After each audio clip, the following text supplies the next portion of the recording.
Слово для доклада предоставляется председателю Крымско-татарской народной организации «Алтын бешик» Умерову Энверу Шукуриевичу. Ассаламу алейкум.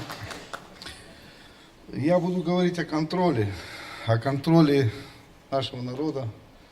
Сейчас вот были высказывания относительно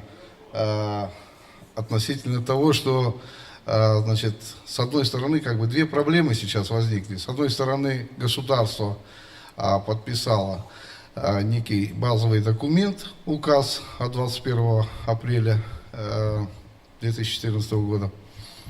Спасибо.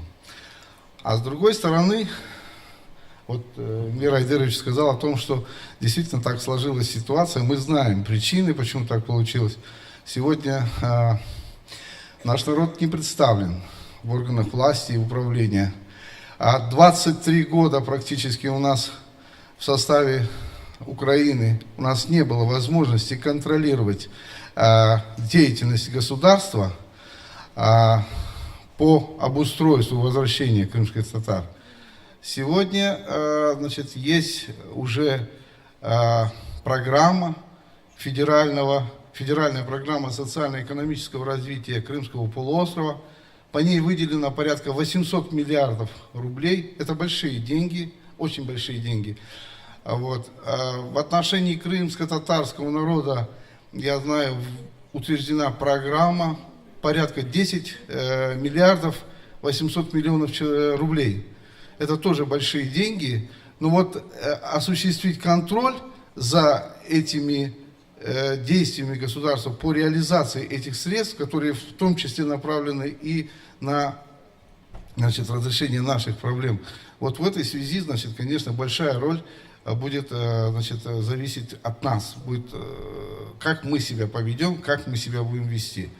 В рамках Российской Федерации, значит, правовое поле, которое существует, те нормативные акты, которые существуют в Российской Федерации, они, значит, направлены только на значит, на один орган, это Общественная палата. К сожалению, надо отметить, что на сегодняшний день в составе Общественной палаты нет представителей нашего народа.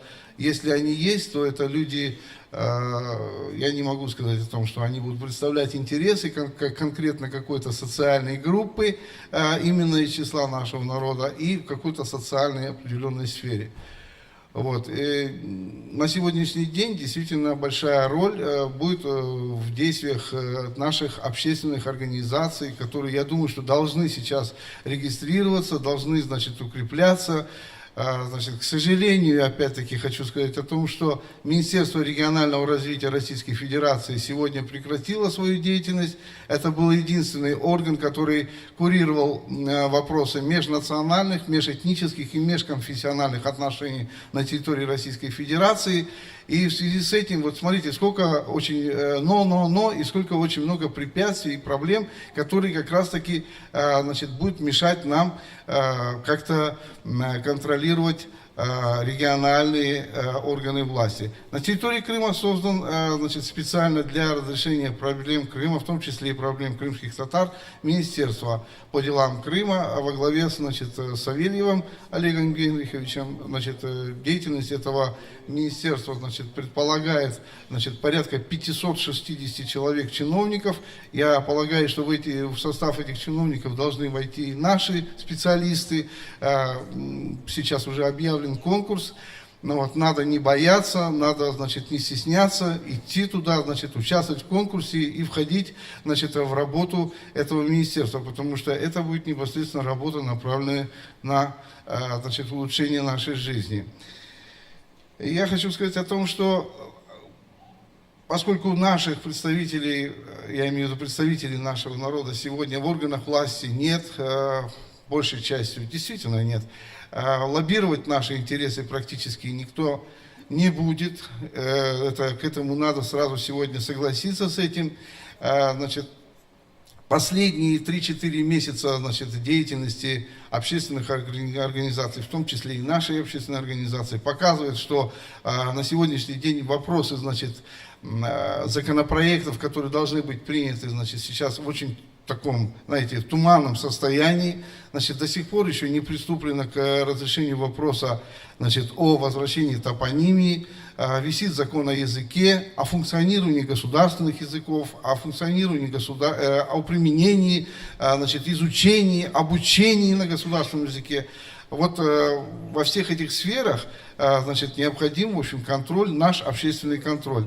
От того, как мы себя поведем, как мы будем реагировать, как мы будем участвовать в, значит, реализации вот этих вот вопросов, наверное, будет зависеть вот дальнейшая наша судьба. Значит, сейчас вот сказали относительно законопроекта, который был предложен Гафаровым, Безазиевым, о некоторых мерах по реабилитации крымско-татарского народа, и в частности вот по компенсации. Значит, я думаю, что здесь тоже общественные организации должны со своей стороны проконтролировать вопрос, значит, расширения временных рамок, потому что 28 апреля 1956 года крымско-татарский народ, не было с него снято вопросы спецпоселения, он находился, он не имел права выезжать с мест поселения, и только с 5 сентября 1967 года у него такое право появилось.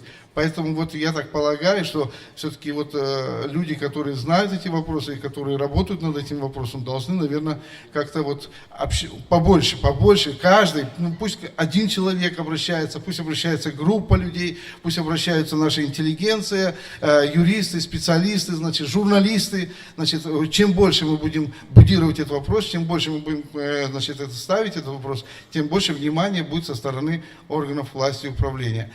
В Российской Федерации, хочу особо отметить, в Российской Федерации отсутствует административное судопроизводство, в Украине административное судопроизводство было. Значит, это недостаток, и сегодня Российской Федерации придется подстраиваться, в том числе и под крымских татар, потому что у нас в этом плане мышление немножко идет вперед. А вот мы должны использовать те накопленные знания, тот накопленный опыт, который у нас был 23 года, не проморгать вот тот момент, который сейчас существует. Я считаю, что это звездный час для нашего народа, мы должны воспользоваться им. Спасибо.